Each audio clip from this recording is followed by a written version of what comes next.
Les lutteurs de sumo sont connus pour leur taille gigantesque, mais certains vont encore plus loin, atteignant des dimensions extrêmes.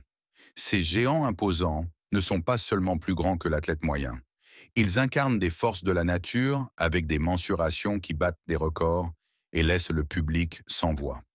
Leur énorme stature ne sert pas seulement à impressionner, elle impose le respect sur le ring, où ils dominent leurs adversaires par une force brute. Prêts à rencontrer les plus grands titans du monde du sumo, voici les plus grands lutteurs de sumo de tous les temps. Numéro 15. Toyonomi Shinji. En tête de notre liste des lutteurs de sumo massif figure un nom intimement lié à un record incroyable dans l'histoire du sumo. Découvrez Toyonomi Shinji, une figure gigantesque qui a atteint un impressionnant poids de 219 kg, 483 livres, au cours de sa carrière, le plaçant parmi les lutteurs de sumo les plus lourds de l'histoire. Né sous le nom de Shinji Hamada le 22 septembre 1965 à Busen, Fukuoka, il a été découvert dès l'école primaire par Ozeki Takanohana Kenshi.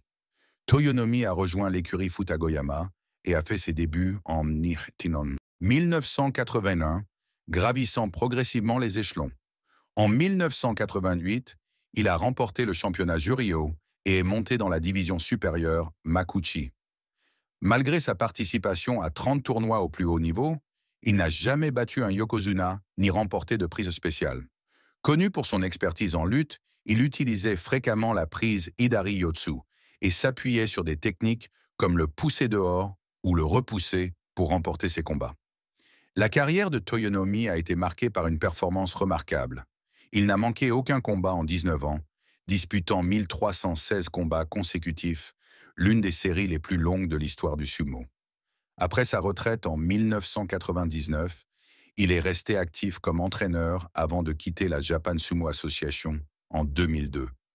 Après cette série impressionnante de plus de 1000 combats, nous passons maintenant à un lutteur qui a surmonté des défis inattendus sur sa route vers la gloire. Numéro 14. Takatenshu Kanata.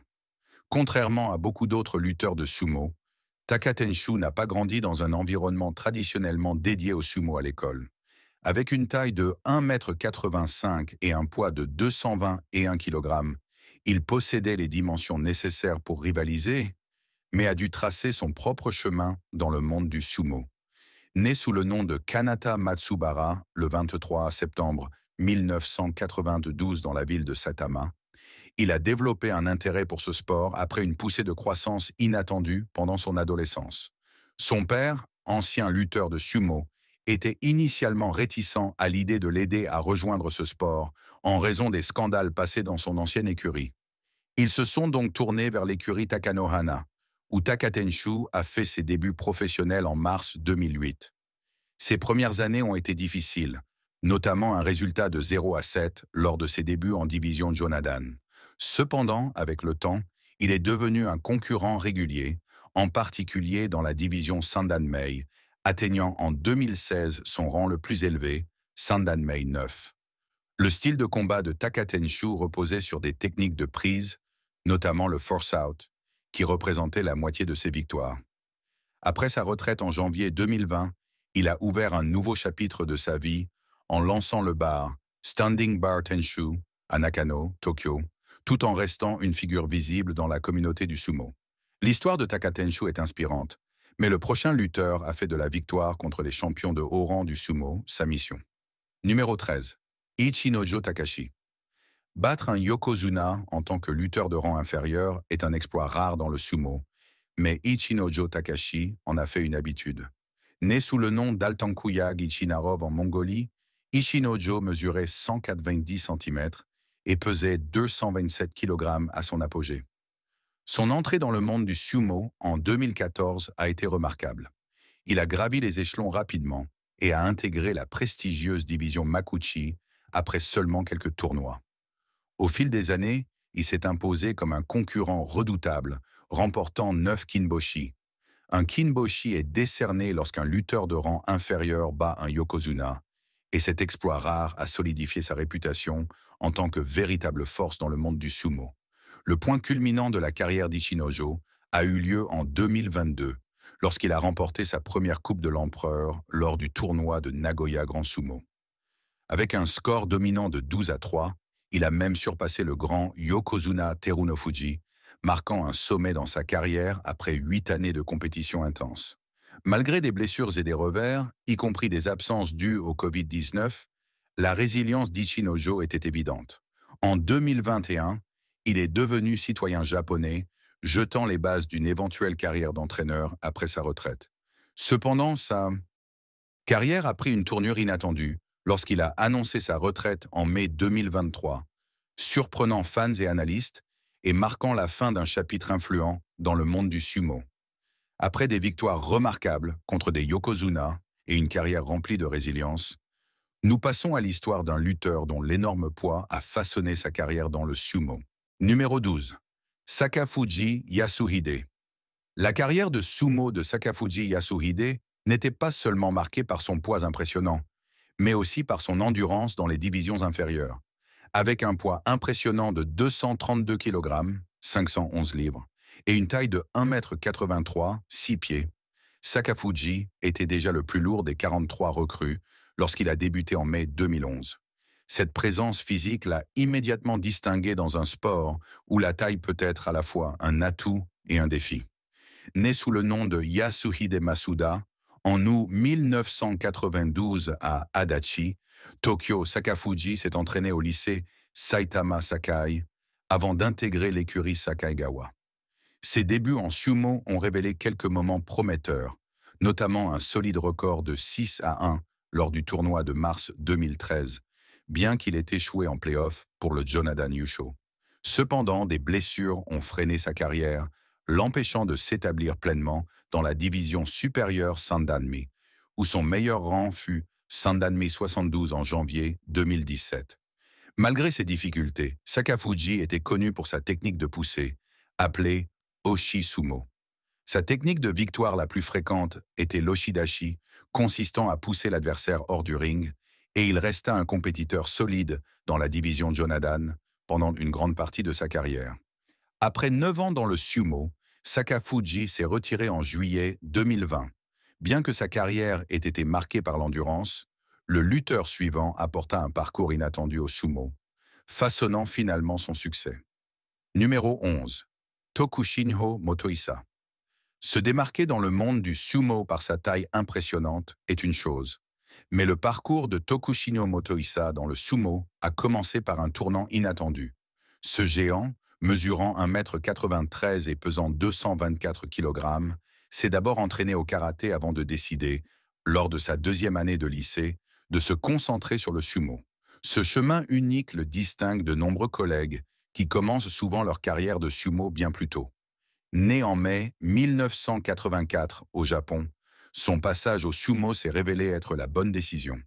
Après le lycée, il s'est inscrit à l'université Asahi, où il a montré un grand potentiel en obtenant la 2e place au tournoi universitaire de l'Ouest du Japon et en atteignant le top 16 lors du championnat interuniversitaire. Ses premiers succès ont ouvert la voie à sa carrière professionnelle. En mars 2007, Tokushino a rejoint l'écurie Kisei et s'est rapidement fait remarquer. Son grand moment est arrivé en 2009, lorsqu'il a remporté la division Makushita grâce à un excellent record de 6 victoires pour une défaite et y a accédé. En septembre 2009, il a atteint la division Juryo, où il a combattu avec brio pendant 27 tournois sur plusieurs années. Sa carrière, bien que ponctuée de défis, a été marquée par sa longévité. Après avoir combattu dans 79 tournois depuis ses débuts, Tokushinho s'est retiré en juin 2020. Après un passage réussi du karaté au sumo, nous tournons maintenant notre regard vers une figure imposante qui a brisé les barrières culturelles dans ce sport. Numéro 10. Akebono Taro. Lorsqu'un homme s'engage dans un sport séculaire et en bouleverse les traditions, l'histoire retient son nom. Akebono Taro est un nom qui a redéfini le monde du sumo, non seulement en raison de sa taille colossale, mais aussi parce qu'il a accompli ce qu'aucun autre lutteur étranger n'avait réalisé auparavant. Né en mai 1969 à Waimanalo, Hawaï, Akebono mesurait 2,03 m, 6 pieds 8 pouces, et pesait 233 kg, 515 livres, faisant de lui l'un des lutteurs de sumo les plus grands et les plus lourds de tous les temps. Ce qui le rendait cependant vraiment unique n'était pas seulement sa taille, mais aussi le fait qu'il a brisé les barrières culturelles dans un sport traditionnellement dominé par des Japonais. Akebono a joué au basketball dans sa jeunesse et a même fréquenté l'Université Pacifique d'Hawaï avec une bourse sportive. Cependant, le destin avait d'autres plans. Après avoir découvert le sumo à la télévision, il a rencontré Azumaziki Oyakata, un ancien lutteur de sumo qui est devenu son mentor. Cette rencontre l'a conduit au Japon en 1988, où sa carrière en sumo a commencé. L'ascension d'Akebono à travers les rangs fut rapide et impressionnante. Dès 1990, seulement 2 ans après ses débuts, il atteignit la division Juryo et en septembre de la même année, il fut promu dans la division supérieure Makuchi.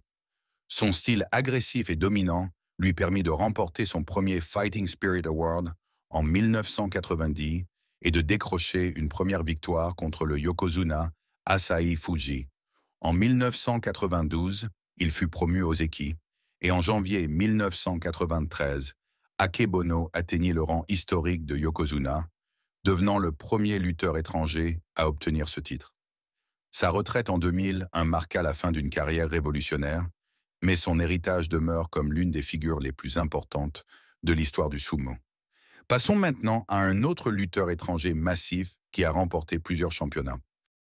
Numéro 9. Musashimaru Koyo. Musashimaru Koyo est une force impressionnante originaire d'Amérique du Samoa qui a conquis le monde du sumo. Né sous le nom de Fiamalu Penitani, Musashimaru a déménagé à Hawaï à l'âge de 10 ans avant de partir pour le Japon, où sa carrière de sumotori a débuté en 1989.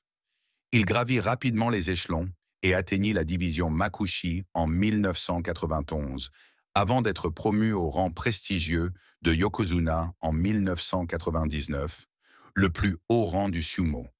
Avec une taille de 1,92 m, soit 6 pieds et 3 pouces, et un poids impressionnant de 237 kg, soit 522 livres, à son apogée, sa force physique était incontestable. La carrière de Musashimaru dans le sumo a été marquée par des succès remarquables, notamment 12 championnats de la division supérieure, ce qui fait de lui l'un des yokozuna non japonais les plus performants. Son style, initialement dominé par des techniques de poussée et de frappe, a évolué pour exploiter sa stature massive et son équilibre exceptionnel. Il remportait souvent ses combats en épuisant ses adversaires, avant de lancer des mouvements décisifs comme l'oshidashi et le yorikiri. Malgré des blessures dans les dernières années de sa carrière, notamment une grave blessure au tendon du poignet en 2002, Musashimaru n'a jamais baissé les bras. En 2003, il prit sa retraite, mais pas avant d'avoir laissé son empreinte parmi les grands noms du sumo. Après sa retraite, il se consacra à l'entraînement des nouvelles générations sous le nom de Musashigawa. La force et l'équilibre de Musashimaru en faisaient un champion impressionnant, mais la transformation physique incroyable du lutteur suivant le distingue particulièrement. Numéro 8. Kainawaka Naoya.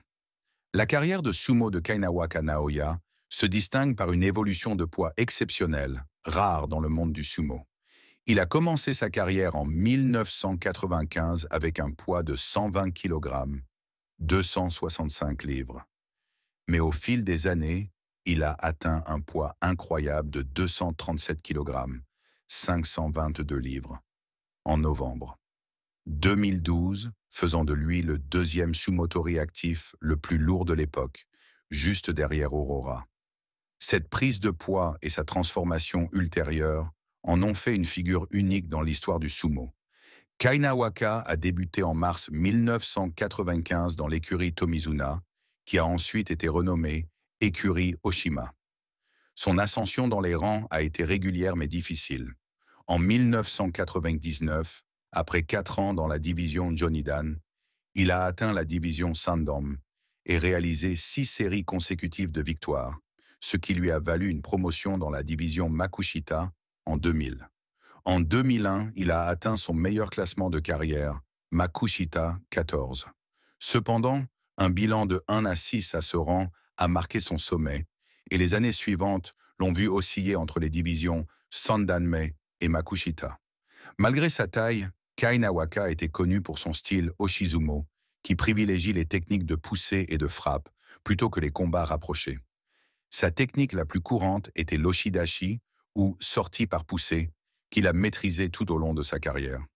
En mai 2013, il a subi une opération bariatrique partielle qui a réduit son poids à 148 kg, 326 livres. Après une carrière impressionnante de 28 ans, il a pris sa retraite en 2023. Avec une transformation physique qui a marqué sa carrière, nous découvrons maintenant un sumotori qui a un jour détenu le titre de sumotori natif le plus lourd du Japon. Numéro 7. Susanumi Yoshitaka.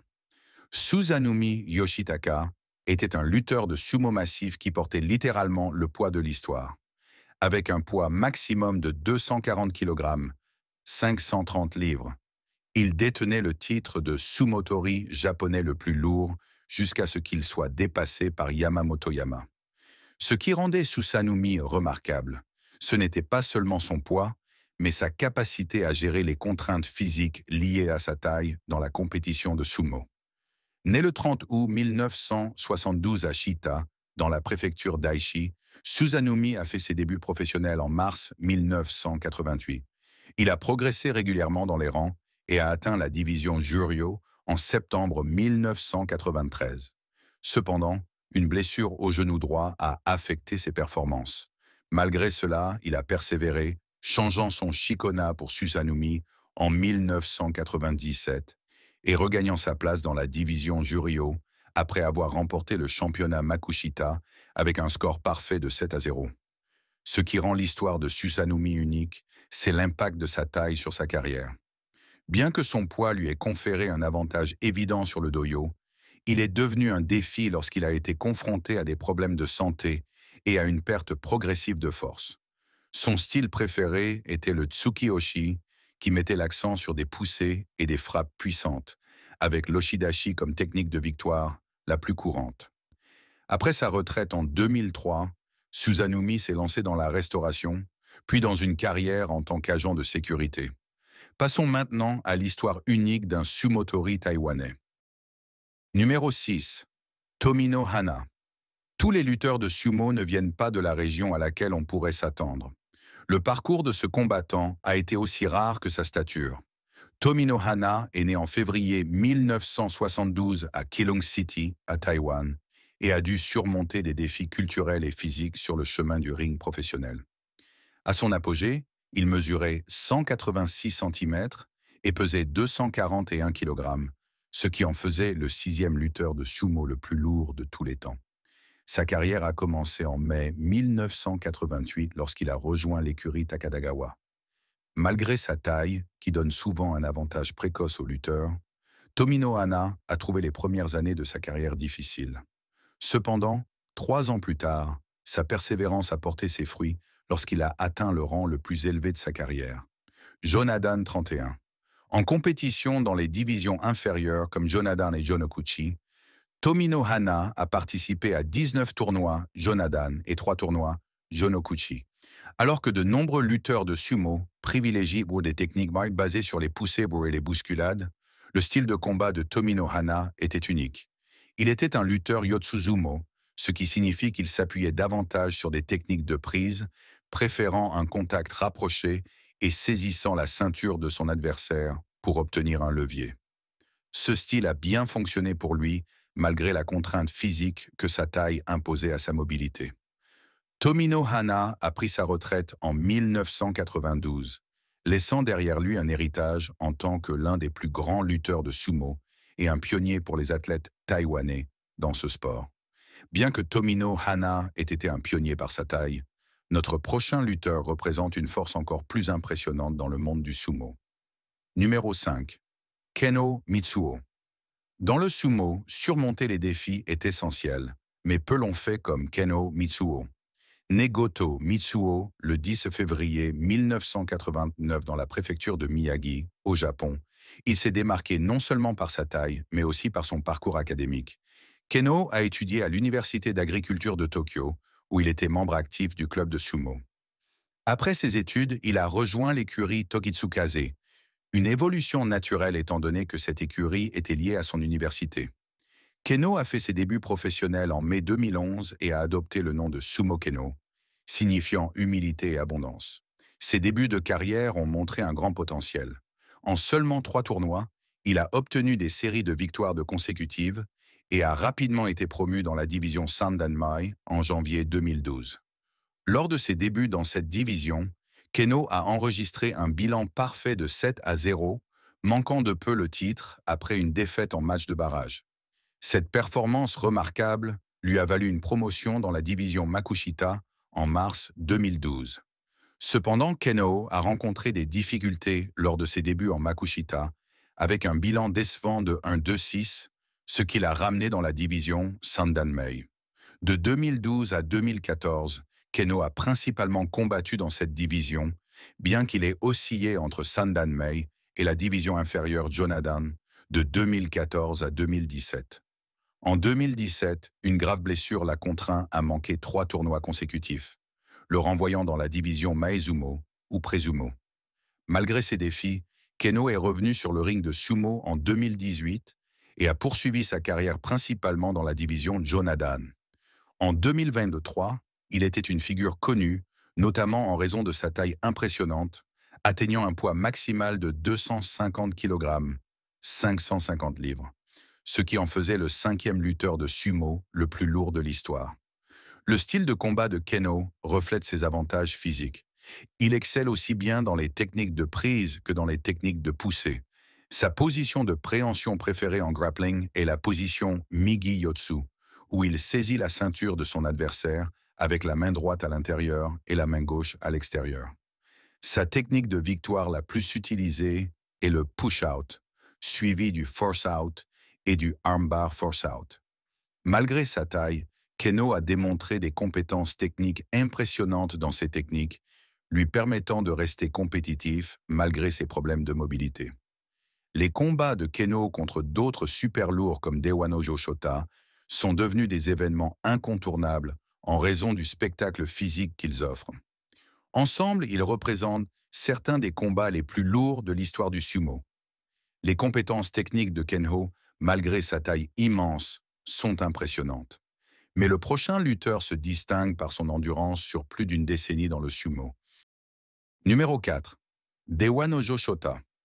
Dewanojo Shota n'est pas simplement un autre poids lourd du sumo, sa carrière illustre une combinaison rare de taille et d'endurance. Avec un poids de 258 kg, soit 569 livres, il est l'un des lutteurs de sumo les plus lourds encore en activité aujourd'hui.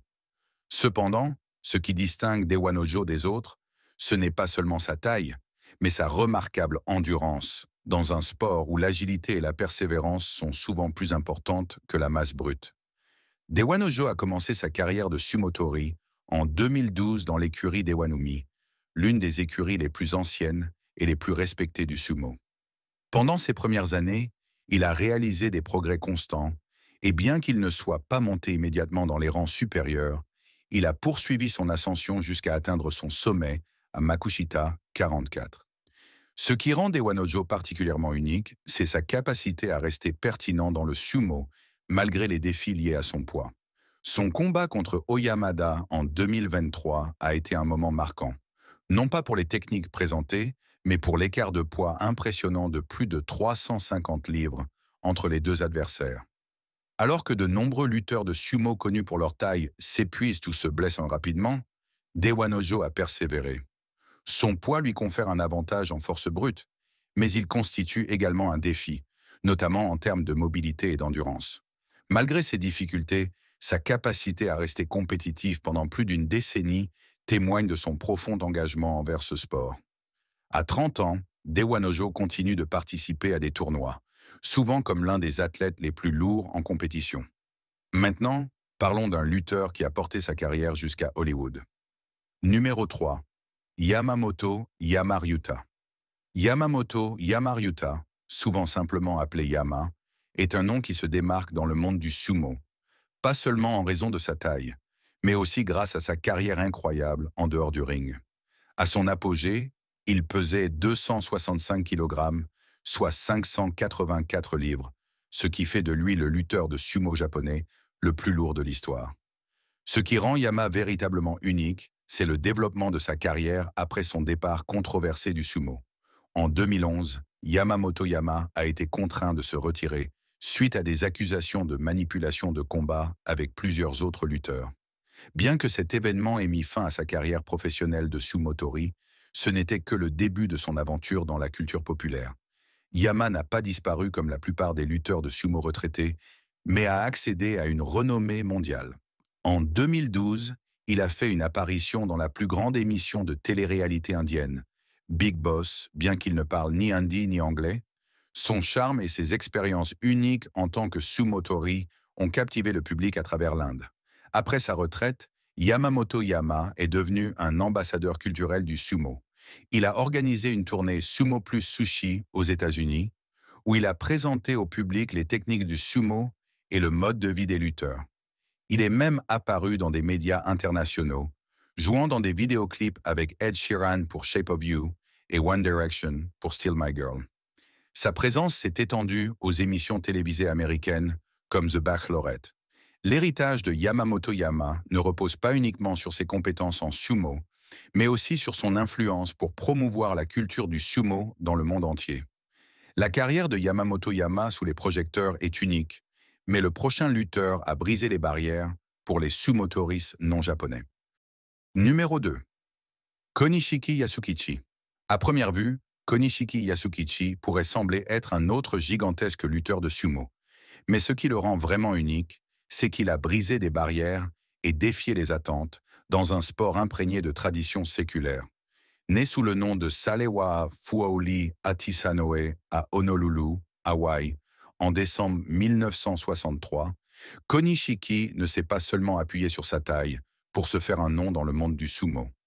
Il a tracé son chemin en devenant le premier lutteur non japonais à atteindre le prestigieux rang d'Ozeki, le deuxième plus haut rang dans le sumo.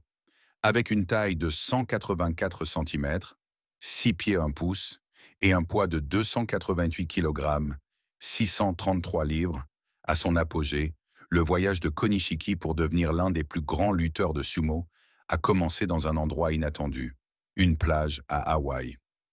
À seulement 18 ans, il pesait déjà 170 kg, 474 livres. C'est là qu'un recruteur de talent de sumo a remarqué son potentiel et lui a offert de venir au Japon pour un entraînement professionnel. Ce fut un tournant pour Konishiki, qui, avant de découvrir le sumo, rêvait de devenir avocat. En 1982, Konishiki rejoint l'écurie Takasago et grimpe rapidement les échelons. Après seulement 8 grands tournois de sumo, il atteint le rang de Sekitori. En 1984, il fait ses débuts dans la division Makuuchi. Sa carrière prend encore de l'élan lorsqu'il atteint le rang de Sekiwake en 1985 et est promu Ozeki en 1987.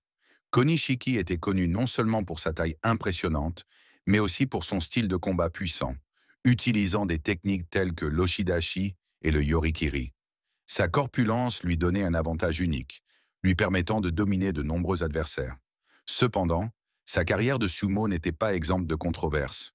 Beaucoup pensent que son origine non japonaise a joué un rôle dans le refus de sa promotion au rang de Yokozuna, le rang le plus élevé du sumo, bien qu'il remplisse les qualifications nécessaires. Après sa retraite, Konishiki est resté actif dans la sphère publique, devenant une star de la télévision et utilisant sa notoriété pour promouvoir le sumo dans le monde entier.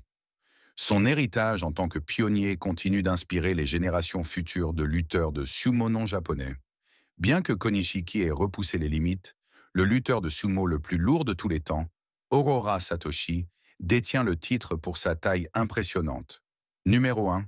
Aurora Satoshi. Aurora Satoshi, né sous le nom d'Anatoly Mikakunov en Russie, détient un titre qu'aucun autre lutteur de sumo ne peut revendiquer. Il est le lutteur de sumo le plus lourd jamais enregistré, avec un poids impressionnant de 292,6 kg, 645 livres, atteint en 2018. Cependant, ce qui distingue Aurora des autres, ce n'est pas seulement sa taille. Premier lutteur né en Russie à concourir professionnellement dans le sumo, il est entré dans ce monde en 2000 et a marqué les esprits au cours de sa carrière de 18 ans. Aurora a atteint le rang le plus élevé de la 3e division Makushita, où il a combattu dans 111 tournois. Bien qu'il ait passé la majeure partie de sa carrière dans les divisions inférieures, son poids et sa présence physique étaient des aspects marquants de son style de sumo. Un de ses combats les plus mémorables a eu lieu en 2012 lorsqu'il a affronté un adversaire ne pesant que 83 kg, 183 livres, créant l'un des plus grands écarts de poids de l'histoire du sumo. Ce qui distingue vraiment Aurora des autres lutteurs, c'est la façon dont il a utilisé sa taille immense pour exécuter une technique inhabituelle appelée Kimidashi, un mouvement rare qu'il a employé 41 fois jusqu'en 2017, bien plus que ses contemporains. Malgré sa stature imposante, Aurora a souvent été handicapé par son manque de rapidité. Beaucoup de ses combats consistaient à attendre que ses adversaires le fatiguent avant de frapper. Après sa retraite en 2018, immédiatement après avoir atteint son poids maximal enregistré, Aurora a opéré un changement radical de mode de vie, perdant plus de 100 kg. Depuis lors, il est devenu un fervent défenseur de la lutte contre l'obésité, en particulier dans le monde du sumo, et met en garde contre ses risques pour la santé. Merci de votre lecture. À la prochaine vidéo.